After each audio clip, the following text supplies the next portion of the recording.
السلام علیکم ورحمۃ اللہ وبرکاتہ۔ بسم اللہ الرحمن الرحیم۔ الحمد للہ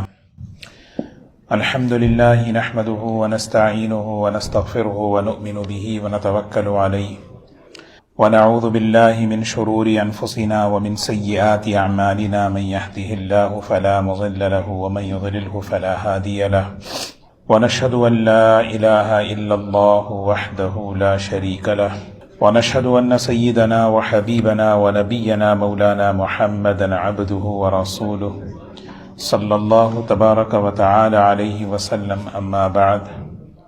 عن ابن عباس رضي الله عنهما قال قال عمر لعلي رضي الله عنهما عظني يا أبا الحسن، قال لا تجعل يقينك شكا ولا علمك جهلا ولا ظنك حقا، واعلم أنه ليس لك من الدنيا إلا ما أعطيت فأمضيت وقسمت فسويت ولبست فأبليت. قال صدقت يا أبا الحسن. عن علي رضي الله عنه أنه قال لعمر رضي الله عنه يا أمير المؤمنين، إن سرك أن تلحق بصاحبيك فاقصر الأمل وكل دون الشبع وأقصر الإزار وارقع القميص واخصف النعل تلحق بهما. قابل احترام بزرگ و دوستو، خلفائے راشدین میں سیدنا علی رضی اللہ تعالی عنہ کی مبارک سیرت، مبارک زندگی کا تذکرہ چل رہا ہے۔ اللہ تبارک و تعالی نے ان صحابہ کرام کو، ان حضرات کو بہت سی خوبیوں سے، صفات سے نوازا ہے۔ اس کا تذکرہ اسی لیے ہے کہ ان سے محبت پیدا ہو، وہ خوبیاں اپنی زندگیوں میں لانے کی کوشش کریں، ان کی اتباع پر، ان کے راستے پر چلنے کی کوشش کریں۔ یہ وہ مبارک جماعت ہیں، یہ وہ مبارک افراد ہیں جن کو اللہ نے قبول فرما لیا، اور اللہ تعالیٰ نے ان کو اپنی رضا کا، اپنی خوشی کا پروانہ دنیا میں بھی اور آخرت میں بھی دے دی۔ تو سیدنا علی رضی اللہ تعالی عنہ کی مبارک سیرت، یہ دوسری مجلس ہے۔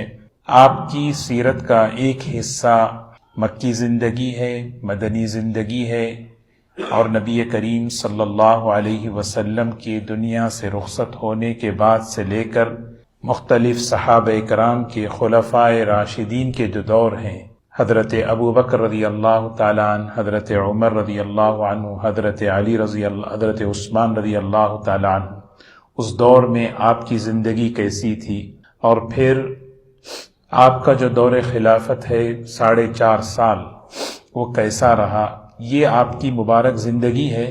اس کی کچھ باتیں انشاءاللہ مذاکرے میں آئیں گی، اور مقصد یہی ہے کہ یہ چیزیں ہم اس کو اپنی زندگی کا نمونہ بنائیں اور اس پر عمل کرنے کی کوشش کریں۔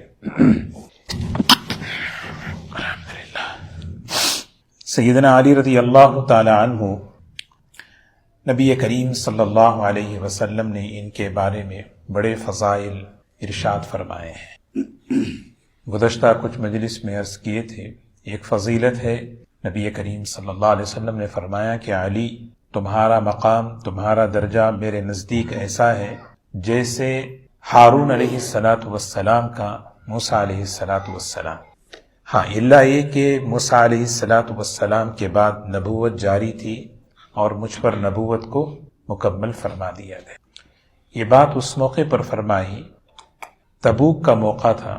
نبی کریم صلی اللہ علیہ وسلم کی مبارک زندگی میں مختلف بدر، احد، خندق، غزوہ تبوک یہ آخری غزوہ ہے، اور اس میں کوئی لڑائی نہیں ہوئی، لیکن جس طریقے سے اللہ کا حکم آیا، سورہ توبہ میں تفصیل ہے کہ ہر حال میں نکلنا ہے۔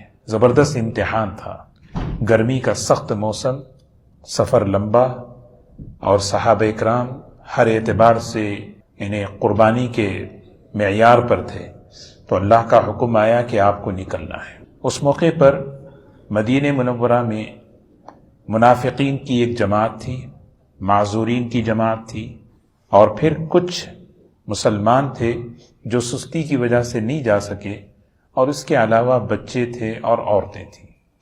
نبی کریم صلی اللہ علیہ وسلم جب تیاری کیے تو حضرت علی رضی اللہ تعالی عنہ بھی پوری تیاری کے ساتھ آ گئے. فرمایا کہ اے اللہ کے رسول صلی اللہ علیہ وسلم میں تیار ہوں، بدر میں بھی ساتھ، احد میں بھی ساتھ، ہر غزوے میں بھی ساتھ. تو اللہ کے رسول صلی اللہ علیہ وسلم نے حضرت علی سے فرمایا، دیکھیں صحابہ کا مزاج دیکھیں، شوق پورا کرنے کا نام دین نہیں ہے، اصل تو دین ہے اطاعت کا، ماننا ہے. کس موقع پر کیا کہا جائے وہ نہیں، میرا شوق ہے مجھے کرنا ہے. پوری تیاری کے ساتھ آئے ہیں. تو حضور اکرم صلی اللہ علیہ وسلم نے دیکھا، فرمایا علی تم ایک کام کرو کہ میں اس سفر میں جا رہا ہوں، تم جو ہے مدینہ منورہ میں میری غیر موجودگی میں تم جو ہے یہاں پر نماز پڑھاؤ، گویا تم یہاں پر میرے نائب ہو، میرے قائم مقام ہو.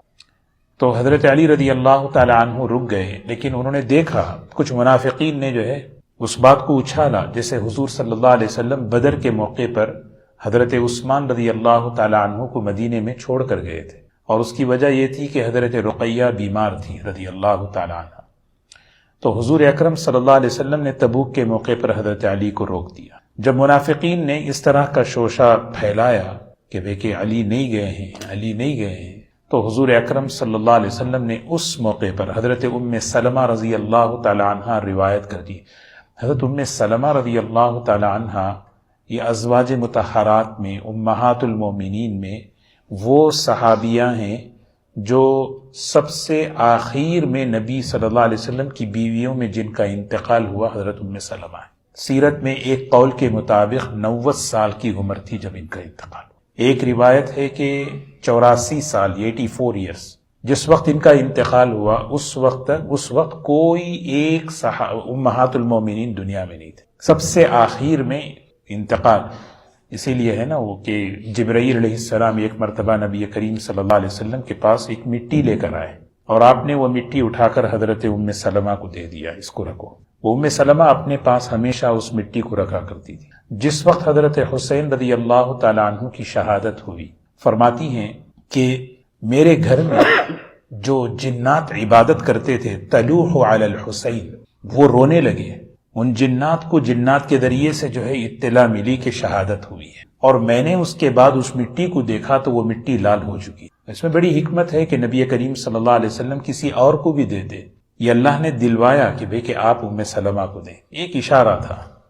تو حضرت ام سلمہ رضی اللہ تعالی عنہا کی روایت ہے، یہ فرماتی ہیں کہ نبی کریم صلی اللہ علیہ وسلم نے اس موقع پر حضرت علی رضی اللہ عنہ سے فرمایا کہ جیسے حضرت موسیٰ علیہ السلام کوہ طور پر تشریف لے گئے اور آپ کی غیر موجودگی میں قوم کے پاس حضرت ہارون تھے، اس طرح فرمایا کہ میں تبوک کے لیے جا رہا ہوں اور تم میرے قائم مقام ہو. ہاں یہ الگ بات ہے کہ نبوت موسیٰ علیہ السلام کے پاس بات چلتی رہی، میرے بعد نبوت مکمل ہو چکی ہے. اور ایک فضیلت یہ بھی سن لیں کہ نبی کریم صلی اللہ علیہ وسلم احد کے موقع پر سامنے سے جو ہے ایک دشمنوں کا ایک جھتا آ رہا ہے. حضرت علی رضی اللہ تعالی عنہ آگے بڑھے، اس کا رخ پھیر دیا، دوبارہ آگے بڑھے، دوبارہ ایک جھتا آیا، پھر اس کو جو ہے مقابلہ کر کے اس کو بھی خندق کے موقع پر ایک آدمی ہے ابن عوف، بڑا پہلوان تھا، 100 آدمیوں سے لڑتا تھا. تو اس نے جو ہے للکارا، ہے کوئی مجھ سے مقابلہ کرنے والا؟ تو حضرت علی رضی اللہ عنہ کھڑے ہوئے، تو اس نے کہا لوٹ جاؤ، بچہ ہے بچہ، کوئی بڑا آئے بڑا. تو حضرت علی رضی اللہ تعالی عنہ جو ہے نا فی البدی، یعنی کیا کہتے ہیں برجستہ، اسی موقع پر انہوں نے ایک شعر کہا، بڑا مشہور شعر ہے، انا الذی سمتنی امی حیدرا. تو کسے کہتا ہے؟ میری ماں نے میرا نام جو ہے نا حیدر رکھا ہے. جس وقت میں اپنی ماں کے گود میں تھا اس وقت میں جو ہے حیدر کہتے ہیں بہادر، میں بہادر ہوں. تو حضور اکرم صلی اللہ علیہ وسلم نے اس موقع پر، احد کے موقع پر فرمایا کہ علی انت منی و انا من، انت منی و انا من. علی تم مجھ سے ہو، میں تم سے ہوں. علی تم مجھ سے ہو، کیا مطلب؟ انت منی، تم مجھ سے ہو، کیا مطلب؟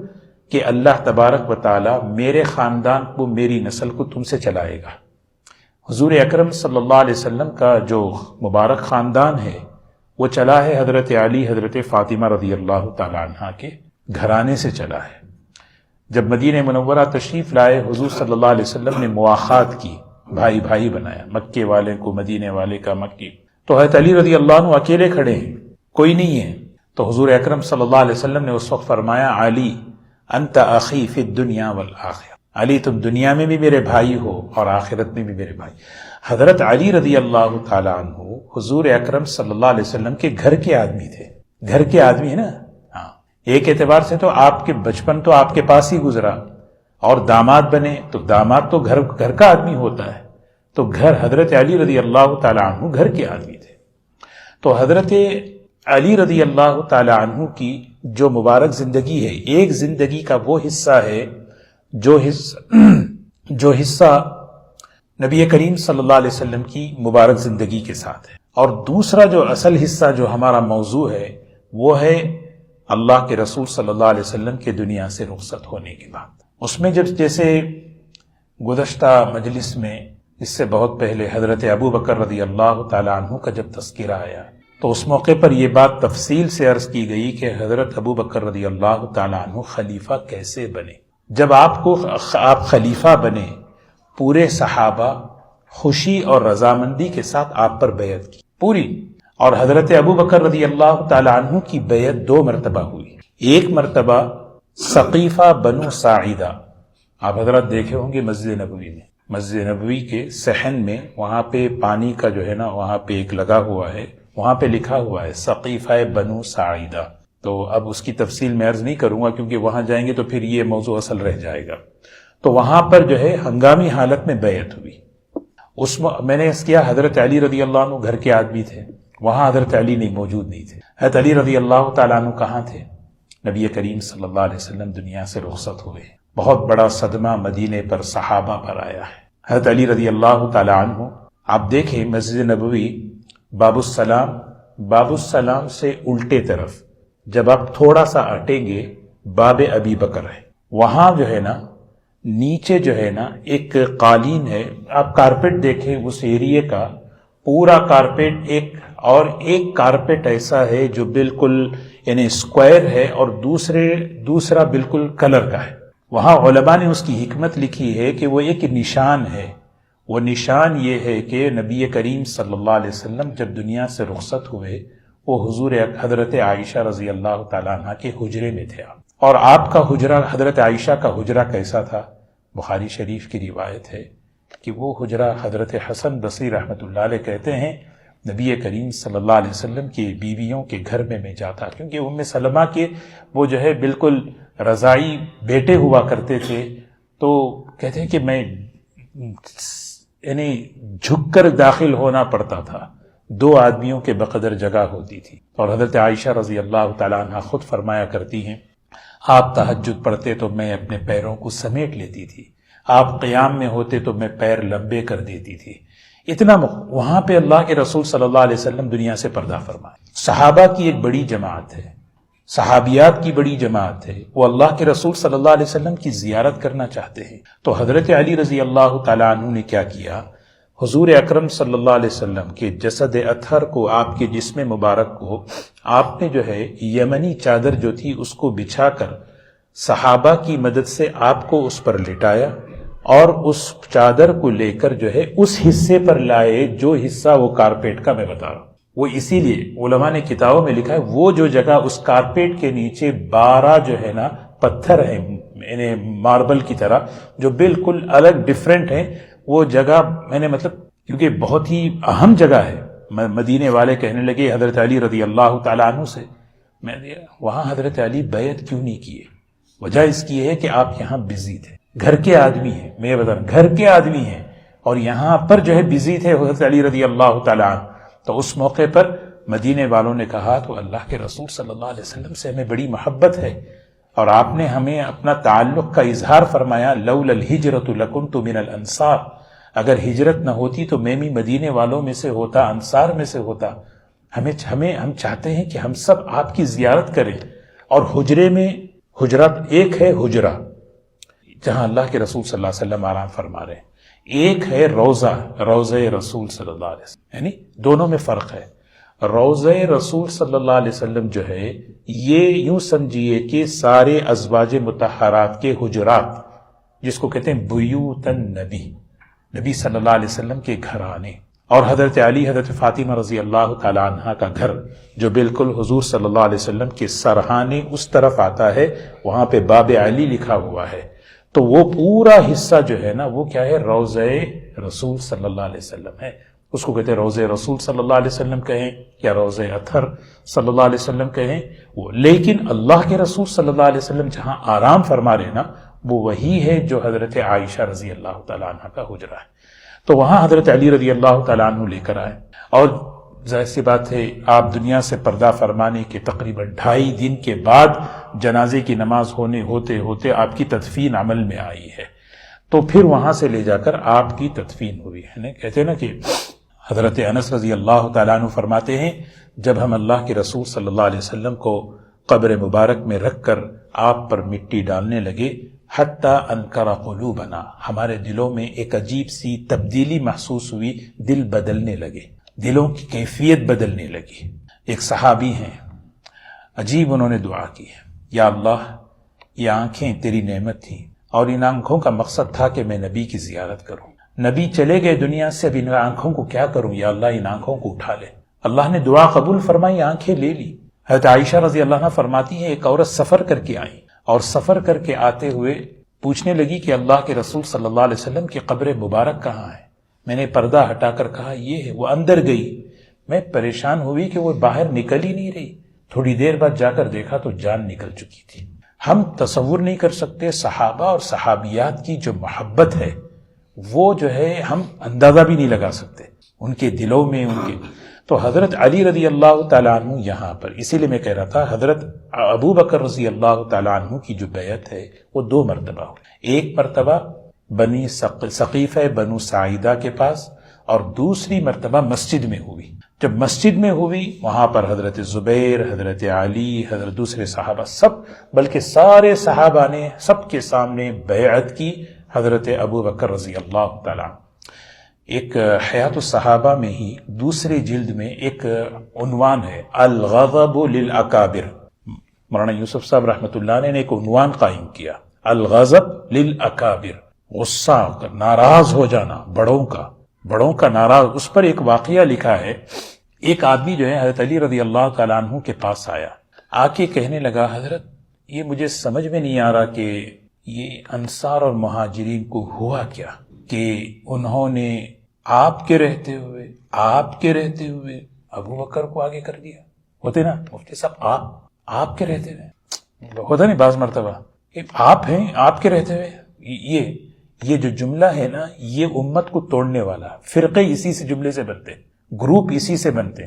تو حضرت علی رضی اللہ تعالیٰ عنہ نے جب یہ سنا فرمایا تو کون ہے، کہاں سے آیا ہے، نام سے. وہ ایمان وال کہنے لگے اگر تو مومن نہیں ہوتا بس یہی تجھے تیری گردن اڑا دیتا، تیرے ایمان نے تجھے امن میں رکھا ہے. اور یاد رکھ جب تک تو زندہ رہے گا نا میرے ڈر سے تو رہے گا، آئندہ ایسی باتیں میرے سامنے ہمت کرے گا. اور پھر فرمایا تو کہتا ہے کہ ابو بکر رضی اللہ تعالیٰ عنہ کو آگے کر دیا مجھ سے میرے رہتے ہوئے. اللہ اس موقع پر حضرت علی رضی اللہ تعالیٰ عنہ فرماتے ہیں اللہ نے 4 ایسی نعمتیں دی ہیں جو کسی میں نہیں. اسلام کا اظہار کرنے میں سب سے پہلے حضرت ابو بکر رضی اللہ، ہجرت کرنے میں سب سے پہلے ابو بکر رضی اللہ تعالیٰ، اور حضور اکرم صلی اللہ علیہ وسلم کی موجودگی میں، آپ کی غیر موجودگی میں حضرت علی رضی اللہ عنہ بھی نماز پڑھائیں.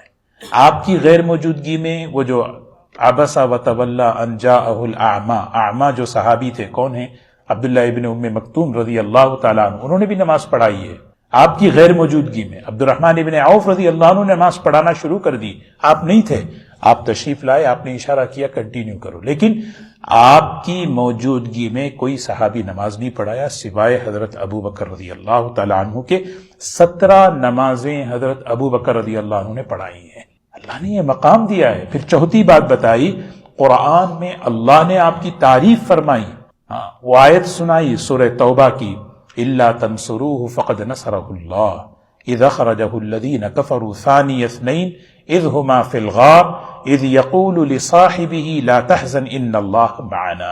یہ حضرت ابو بکر رضی اللہ تعالیٰ عنہ کی شان ہے. حضرت ابو بکر رضی اللہ عنہ بہت آگے. جس وقت حضرت ابو بکر رضی اللہ، حضرت عمر رضی اللہ تعالیٰ عنہ کا انتقال ہو رہا تھا، حضرت علی رضی اللہ تعالیٰ عنہ تشریف لائے آ کر کہنے لگے امیر المومنین. امیر المومنین کا سب سے پہلا جو لقب ہے یہ حضرت عمر کو ملا ہے.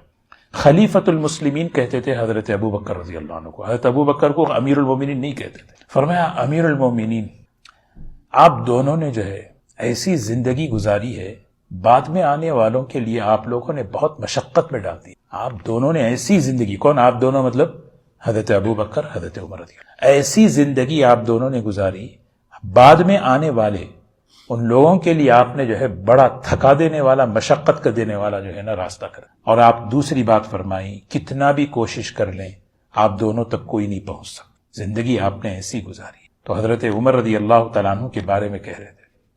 تو حضرت علی رضی اللہ تعالیٰ عنہ گھر کے آدمی. تو میں عرض کر رہا تھا کہ وہاں حضرت علی رضی اللہ تعالیٰ عنہ نے بیعت فرمائی، بیعت کی. اور بیعت کرنے کے بعد اب اس پر جو ہے لوگوں کے مختلف قسم کے الزامات ہیں، تہمتیں ہیں کہ بھئی کہ حضرت علی رضی اللہ تعالیٰ عنہ نعوذ باللہ وہ جو ہے کیا ہے مجبور ہو کر بیعت کر لیے، دکھاوے کے لیے بیعت کر لیے. کتنی ایک آدمی ایسا جملہ کہتا ہے جس سے کتنی چیزیں وجود میں آتی. کیا دکھاوے کی نماز پڑھ رہے تھے ان کے ساتھ؟ حضرت ابو بکر رضی اللہ عنہ کے ساتھ حج پہ گئے، کیا دکھاوے کا حج کر رہے تھے؟ خلاف حضرت ابو بکر رضی اللہ تعالی عنہ اور ان کے گھرانے کا تعلق حضرت علی حضرت فاطمہ رضی اللہ تعالی عنہ کے گھر کے ساتھ ہم اگر دیکھیں تو ہمیں اندازہ ہوگا کہ کیسا تعلق، کیسی معاشرت، کیسا آپس میں اکرام، کیسا نسبتوں کا احترام اور اکرام. نسبت علم کی ہے، نسبت خاندان کی ہے نا. تو حضرت ابو بکر، حضرت فاطمہ رضی اللہ تعالی عنہ بیمار ہوئی. جب آدمی بیمار ہوتا ہے تو وہ آدمی جو ہے نا بیمار چاہتا ہے میری کوئی تیمارداری کرے، میری کوئی خدمت کرے، میرے ساتھ کوئی ہو، میری ہیلپ کرے، کیونکہ بیمار ہے. تو حضرت فاطمہ رضی اللہ تعالی عنہ جب سخت بیمار ہوئی، اس موقع پر ان کی خدمت کرنے کے لیے، ان کی تیمارداری کے لیے حضرت ابو بکر رضی اللہ تعالی عنہ کی بیوی حضرت اسماء بنت امیس رضی اللہ تعالی عنہ وہ آئی. وہ صرف خدمت کی نہیں بلکہ آخری سانس تک ان کے ساتھ لگی رہی. آپ کون ہیں؟ حضرت ابو بکر رضی اللہ عنہ خلیفہ ہیں، خلیفے کی بیوی. سوچے مقام. خلیف ایک ہے کہ بھئی کوئی کام والی چلی جائے، کوئی عام آدمی چلا جائے. خلیفۃ المسلمین کی بیوی وہ ان کی خدمت میں. وہ جو مشہور ہے کہ حضرت فاطمہ رضی اللہ تعالی عنہا جب دنیا سے رخصت ہوئی کہتے ہیں کہ بھئی کہ میرا جنازہ ایسا ہو، اس پر چادر ہو، اس کو یہ مشورہ کس نے دیا؟ انتقال سے پہلے حضرت فاطمہ رضی اللہ تعالی عنہا حضرت اسماء سے پوچھ رہی کہ میں تو جو ہے مدینے سے باہر تو نہیں گئی، تم حبشہ گئی، ادھر ادھر تمہارے اسفار ہوئے ہیں، ذرا بتاؤ تو صحیح کہ کیسے ہوگا. تو حضرت اسماء کئی صحابیہ ہیں. اسماء بنت یزید بہت عالمہ صحابیہ تھی. اسماء بنت امیس یہ حضرت ابو بکر رضی اللہ تعالی عنہ کی بیوی تھی. حضرت ابو بکر رضی اللہ تعالی عنہ کے نکاح سے پہلے ان کا نکاح تھا حضرت جعفر رضی اللہ تعالی عنہ. یعنی ایک اعتبار سے آپ سوچیں یہ حضرت علی رضی اللہ عنہ کی بھابھی ہوا کرتی تھی. حضرت جعفر رضی اللہ تعالی عنہ ان کے نکاح میں حضرت اسماء. جب حضرت جعفر رضی اللہ تعالی عنہ ان کی شہادت ہوئی اس کے بعد ان کا نکاح حضرت ابو بکر رضی اللہ تعالی عنہ سے ہوا. حضرت ابو بکر رضی اللہ تعالی عنہ سے جب ہوا تو حضور صلی اللہ علیہ وسلم کے ساتھ حج کے سفر میں میاں بیوی ابو بکر رضی اللہ عنہ حضرت اسماء، اور یہ ایکسپیکٹ کر رہی تھی، حاملہ تھی. جو ذوالحلیفہ ہے جس کو بیر علی کہیں، ابیار علی کہیں، کچھ بھی کہیں، جہاں پہ میقات ہے، جب وہاں پہنچے تو حضرت اسماء رضی اللہ تعالی عنہا نے جو ہے نا بچے کی ولادت کی. وہ جو بچہ ہے وہ محمد ابن ابو بکر، حضرت ابو بکر رضی اللہ تعالی عنہ کے بیٹے تھے محمد ابن ابو بکر. وہ حضور اکرم صلی اللہ علیہ وسلم کے پاس ان کو لایا گیا، آپ نے جو ہے تہنیک کی، دعا فرمائی. یہ محمد ابن ابی بکر پیدا ہوئے حضرت ابو بکر رضی اللہ عنہ کے گھر میں، تربیت ہوئی پوری حضرت علی رضی اللہ عنہ کے گھر. پیدا ہوئے کا حضرت ابو بکر رضی اللہ عنہ گھر میں. 2.5 سال میں ان کا انتقال ہو گیا. حضرت ابو بکر رضی جیسے ہی انتقال ہوا عدت کے بعد پھر آگے چل کر نکاح میں آئی حضرت اسماء حضرت علی رضی اللہ عنہ کے. پیدا ہوئے ابو بکر رضی اللہ عنہ کے گھر میں، تربیت کہاں ہوئی؟ حضرت علی رضی اللہ تعالی عنہ کے گھر میں. پوری تربیت حضرت محمد. اسی لیے آپ دیکھیں حضرت محمد ابن ابو بکر رضی اللہ عنہ ان کو اللہ نے ایک بیٹا دیا. وہ بیٹے کا نام ہے قاسم، قاسم ابن محمد ابن ابو بکر ابن ابی قحافہ۔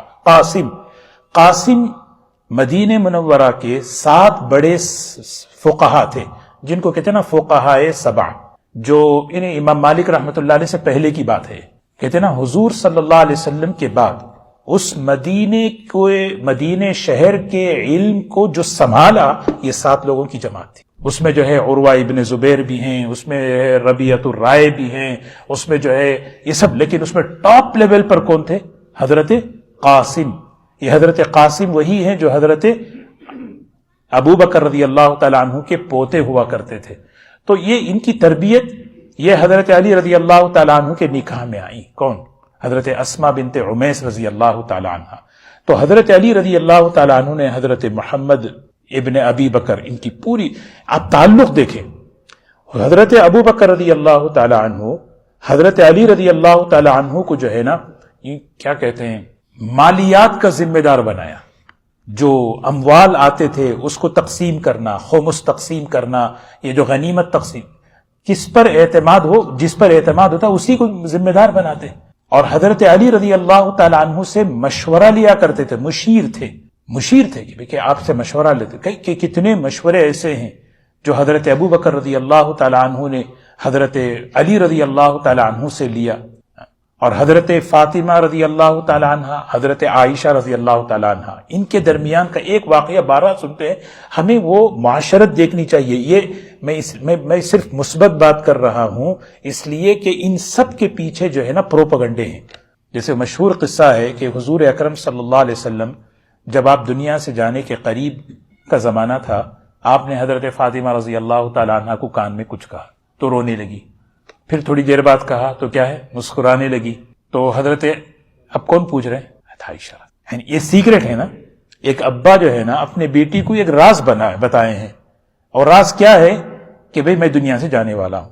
اب اس پر جو ہے نا انہوں نے کیسے حضرت فاطمہ رضی اللہ تعالیٰ عنہ کے اشعار، صبت علی مصائب لو انہا صبت علی الایام صرن لیالیا، ابا جان آپ کے دنیا سے جانے کے بعد ایسے حالات مجھ پر آئے ہیں، اگر وہ حالات دن پر آتے تو رات ہو جاتی۔ یہ صحابہ جو ہے، صحابیات، یہ مبالغہ نہیں کرتے تھے واقعی۔ تو حضرت عائشہ رضی اللہ تعالیٰ عنہ نے دیکھ لیا تو پوچھا حضرت فاطمہ رضی اللہ عنہ سے، وہ منع کر سکتی تھی۔ راز کی بات کس کو بتاتے؟ رات میں خواب دیکھ کر سب سے پہلے جس کو بتاتے وہی ہمارا بیسٹ ہے نا۔ تو حضور حضرت فاطمہ رضی اللہ تعالیٰ عنہ نے سب سے پہلے یہ راز کی بات حضرت عائشہ رضی اللہ عنہ کو بتائی۔ یہ تعلق تھا حضرت عائشہ رضی اللہ تعالی عنہا کا حضرت فاطمہ سے، یہ تعلق تھا حضرت فاطمہ رضی اللہ تعالی عنہا کا حضرت اسما بنت عمیس رضی اللہ تعالی عنہ۔ یہ گھرانہ جو ہے نا، یہ کہتے ہیں نا، یہ جو پروپیگنڈا جو لگاتے ہیں، میں اس لیے کہ اگلی بات حضرت عمر رضی اللہ تعالی عنہ کی ہے۔ یہ جو اصل بات میں عرض کر رہا تھا، یہاں پہ حضرت علی، حضرت عمر رضی اللہ تعالی عنہ مقام بڑا ہے۔ انبیاء کے بعد سب سے پہلے نمبر پر حضرت ابو بکر رضی اللہ، دوسرے نمبر کے آدمی حضرت عمر رضی اللہ تعالیٰ۔ بڑا ہونے کے بعد چھوٹوں سے نصیحت مانگے، وہ اس کے بڑے پن کی علامت، سمجھ رہے ہیں؟ بڑا ہو جائے لیکن بڑا ہونے کے بعد بھی نصیحت سے مستغنی نہیں تھے۔ میں بڑا ہوں، مجھے سب کچھ آتا ہے، میں عالم ہوں، مجھے کیا ضرورت ہے کسی؟ اتنے بڑے آدمی حضرت عمر رضی اللہ تعالیٰ عنہ قال لعلی، علی رضی اللہ تعالیٰ عنہ سے کہہ رہے، کیا کہہ رہے؟ عزنی یا ابا الحسن، عزت کے ساتھ کرے، کنیت سے کہنے کا مطلب عزت دینا ہے۔ عزنی یا ابا الحسن، ابو الحسن حضرت علی سے کرے، کچھ نصیحت کرے۔ یہ دیکھیں نا، حضرت عمر کا حضرت علی سے تعلق دیکھیں، کچھ نصیحت کرے۔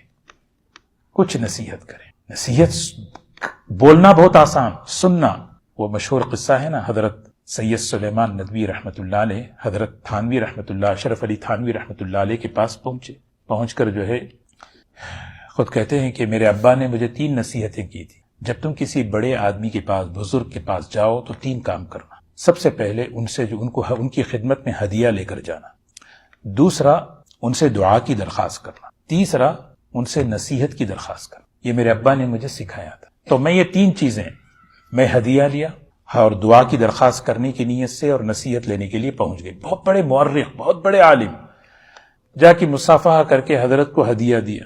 حضرت نے فرمایا کہ حضرت یہ ہدیہ قبول فرمائیں، تو حضرت نے فرمایا کہ پہلی ملاقات میں ہدیہ نہیں لیتا، یہ میرے ابا نے کہا یہ 3 باتیں، تو حضرت تھانوی نے فرمایا میرے ابا نے بھی یہی کہا ہے کہ پہلی ملاقات میں نہیں لینا ہے۔ حضرت تک بھی ہے، حضرت تو اصول کے پابند ہے۔ پھر فرمایا دعا کی درخواست ہے، تو حضرت نے فرمایا دعا کر دیں گے۔ اور تیسری بات کہ بھی کچھ نصیحت فرمائیں، تو حضرت فرماتے ہیں کہ اتنا بڑا علم والا انسان، بہت بڑے عالم مورخ، اتنے بڑے آدمی مجھ سے پوچھ رہے ہیں نصیحت کرو، تو میں جو ہے سوچنے لگا کہ کیا نصیحت کریں، تو بس اللہ نے میرے دل میں ایک بات ڈالی۔ فرماتے ہیں کہ مصافحہ کیے ہوئے تھے، فرمایا کہ سید صاحب ہمارے پاس پہلا اور آخری قدم یہ ہے کہ بس اپنے کو مٹانا ہے، بس پہلا بھی اور آخری یہی ہے کہ اپنے کو، یہ جملہ حضرت کی زبان مبارک سے جو نکلا، کہتے ہیں کہ میرے دل سے کوئی ایسی چیز تھی جو ختم ہو گئی، اپنے کو مٹانا۔ کہتے ہیں نا کہ دانا مٹی میں مل کے گلے گلزار ہوتا ہے، مٹانا جو ہے نا بہت بڑی مشکل چیز ہے، مٹانا جو ہے نا یہ بہت بڑی مشکل چیز کہ آدمی مٹائے۔ اللہ کے پاس بندہ بن کر پہنچنا ہے، خدا بن کر نہیں۔ اللہ یہی چاہتے ہیں کہ میرے پاس جب آؤ تو بندے بن کر آؤ، بڑے بن کر نہیں آؤ۔ تو یہاں دیکھیں بڑے آدمی حضرت عمر رضی اللہ تعالیٰ عنہ، تو حضرت علی رضی اللہ تعالیٰ عنہ سے کہہ رہے ہیں اذنی یا ابو الحسن، ابو الحسن کچھ نصیحت کریں مجھے، کچھ مجھے درم۔ تو انہوں نے کہا کہ ٹھیک ہے، ایسا نہیں کہ میں کیا کروں، آپ نے جو بات ہے دل میں۔ حضرت علی رضی اللہ تعالیٰ عنہ ماشاءاللہ، میں نے گزشتہ کہا کہ حضور صلی اللہ علیہ وسلم نے فرمایا کہ علی حضور صلی اللہ علیہ وسلم باب العلم باب الحکمہ ہیں، حکمت کا شہر ہیں، اور علی اس کا دروازہ ہیں۔ ان کے مواعظ پڑھیں، کیا الفاظ ہیں، کیا طاقتور جملے ہیں، ایسے جملے ہیں۔ کہا کہ فرمایا لا تجعل یقینک شکا ولا علمک جہلا ولا ظنک حقا۔ ایک جملے میں بہت گہرا معنی فرمایا، امیر المومنین اپنے یقین کو شک نہ بنائیے، اپنے یقین کو شک نہ بنائیے۔ کیا مطلب؟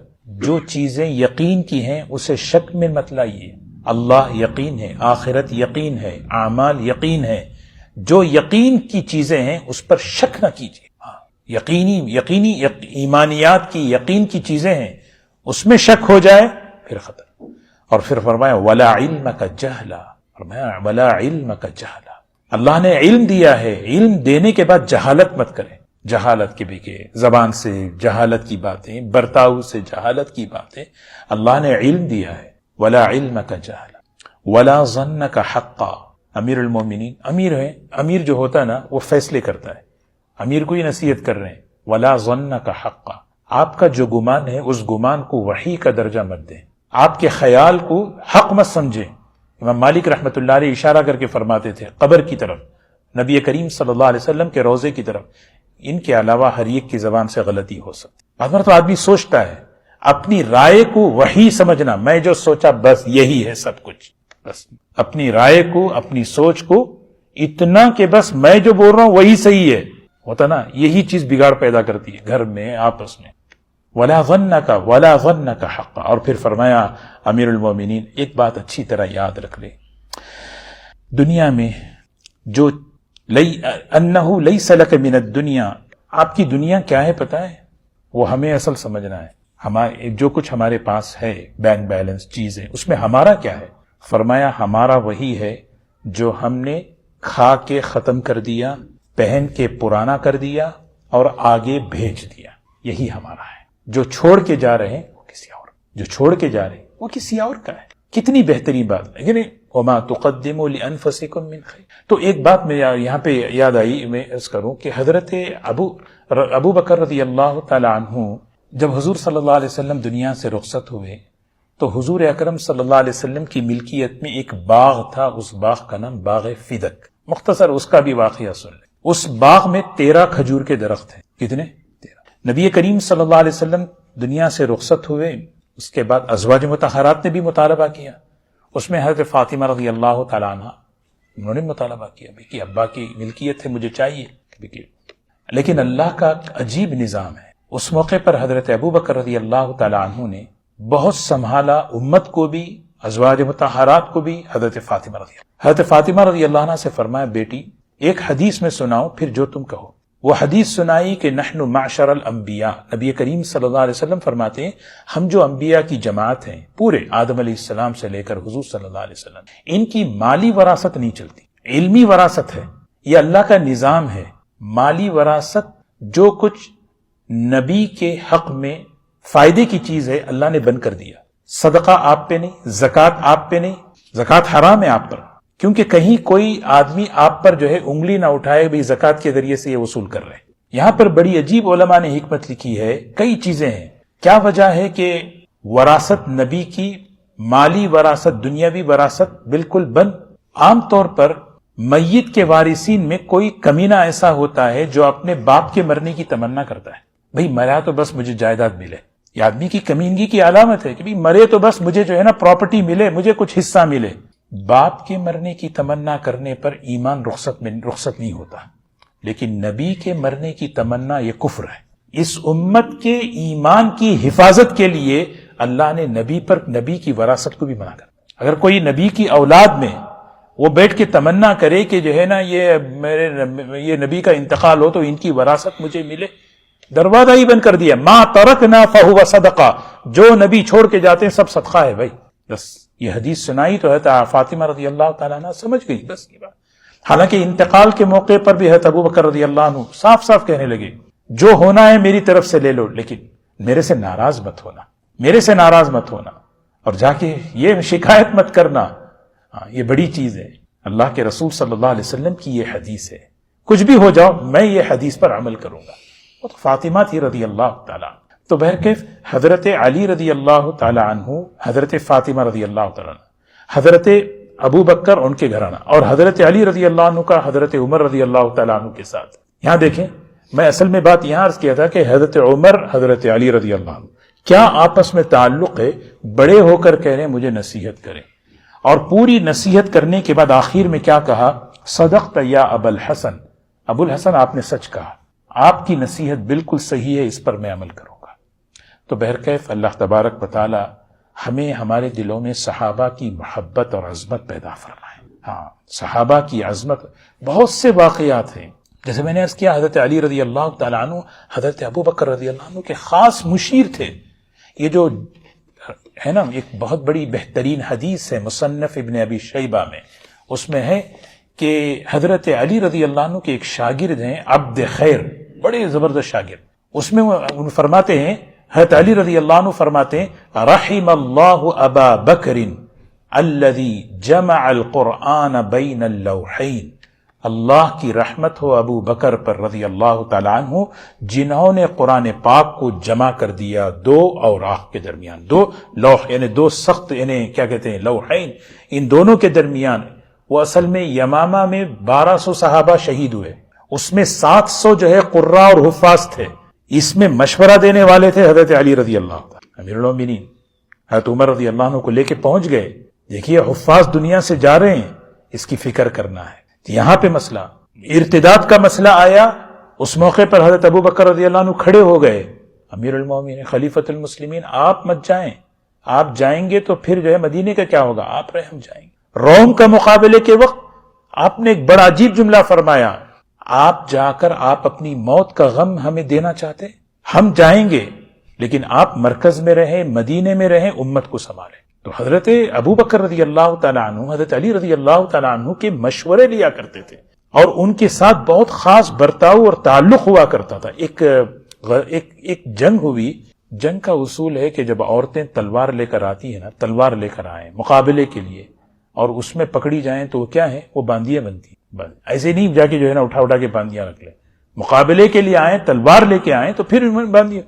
تو ایک خاتون ہے، اس خاتون کا نام ہے خولہ بنت یاسر، بڑی نیک بڑی پارسا تھی اس علاقے کی، بنو حنفیہ قبیلہ تھا۔ تو وہ قیدی بن کر آئی تو مشورہ ہوا کہ اتنی ذہین، اتنی سمجھدار، یہ کسے دیا جائے؟ تو حضرت ابو بکر نے فرمایا یہ حضرت علی کو دے۔ تو حضرت علی رضی اللہ تعالیٰ عنہ کے جب وہ حصے میں آئیں تو آپ نے ان سے نکاح فرمایا، نکاح کے بعد اللہ نے ان کو ایک اولاد دی، اس اولاد کا نام انہوں نے نام رکھا محمد، اور ان کی والدہ کا نام تھا حنفیہ. نام سنا ہے محمد ابن حنفیہ. حضرت حسن حضرت حسین رضی اللہ عنہ کے بعد یہ سب تیسرے بڑے درجے کے صحابی ہیں، صحابی نے بیٹے ہیں جو حضرت علی. آپ حدیثیں بخاری وغیرہ کی حدیثوں میں وہ جو کیا کہتے ہیں راویوں کے نام آتے ہیں، سوچیں اس نام میں ان کا نام آتا ہے محمد ابن حنفیہ. محمد ابن حنفیہ کتنا علم اللہ نے عطا فرمایا اور تربیت عجیب. آپ ذرا سوچیں انتقال حضرت فاطمہ رضی اللہ تعالی حضور صلی اللہ علیہ وسلم کے دنیا سے رخصت ہونے کے وقت ذرا سوچیں حضرت حسن حسین رضی اللہ عنہ کی عمر کتنی تھی 7-8 سال ہے نا، چھوٹے تھے. اور خلافت کتنی 2.5 سال. حضرت فاطمہ رضی اللہ تعالیٰ عنہ کتنے مہینے آپ کے بعد وہ دنیا میں رہی؟ 6 مہینے. اب وہ بچوں کی جو ہے نا عمر کتنی چھوٹی عمر کے بچے ہیں. حضرت حسن حسین رضی اللہ. حضرت فاطمہ ایک بہت بڑے عالم گزرے ہیں مالکی حافظ ابن عبد البر، یہ قرطبہ کے اسپین کے رہنے والے تھے. انہوں نے بڑی حضرت فاطمہ رضی اللہ تعالی عنہا کے وصیتیں لکھی ہیں. انتقال سے پہلے حضرت فاطمہ رضی اللہ، اب شوہر اپنی بیوی کو وصیت کر رہے ہیں، نصیحت کر رہے ہیں کہ میرے بعد یہ کرو. اس میں ایک بات انہوں نے کہی ہے کہ دیکھیں میرے دنیا سے جانے کے بعد نکاح کر لو. اکرام اور احترام میں حضرت علی رضی اللہ تعالیٰ عنہ نے حضرت فاطمہ کی حیات تک کوئی نکاح نہیں کیا. اور نکاح کس سے کروا رہے ہیں؟ حضرت فاطمہ رضی اللہ عنہ کہہ رہی ہیں میری بھانجی سمجھتے ہیں حضور صلی اللہ علیہ وسلم کی سب سے بڑی بیٹی حضرت زینب رضی اللہ تعالیٰ عنہ کی بڑی بیٹی حضرت امامہ، میری بھانجی امامہ سے تم نکاح کرو. جب تمہارا نکاح ان سے ہوگا میری صفات تم ان میں پاؤ گے، میری کوالٹیز تم ان میں پاؤ گے، اور بچے ان سے جڑے ہوئے. ایک رشتہ بھانجی کا بھی ہے، ایک رشتہ سوچیں میری بھانجی نکاح کر لو. واقعی جب حضرت علی رضی اللہ تعالیٰ عنہ حضرت امامہ سے جب نکاح کیے، انہوں نے جو بچوں کو سنبھالا اور جو حضرت حسن حسین رضی اللہ تعالیٰ عنہ کی تربیت فرمائی وہ ہم اندازہ نہیں لگا سکتے. بہرکیف اللہ تبارک و تعالیٰ ان صحابہ اکرام کی محبت اور عظمت ہمارے دلوں میں پیدا فرمائے. تو حضرت علی رضی اللہ تعالیٰ عنہ کی خلافت یہ 4.5 سال کی خلافت. اب خلفائے راشدین کا ہم سبق پڑھ رہے ہیں تو ہمیں اندازہ ہونا چاہیے کہ حضرت ابو بکر رضی اللہ عنہ کی خلافت کتنی ہے 2.5 سال. حضرت عمر رضی اللہ عنہ کی 10 سال. حضرت عثمان رضی اللہ عنہ کی 12 سال کچھ مہینے. حضرت علی رضی اللہ عنہ کی 4.5 سال ہے نا.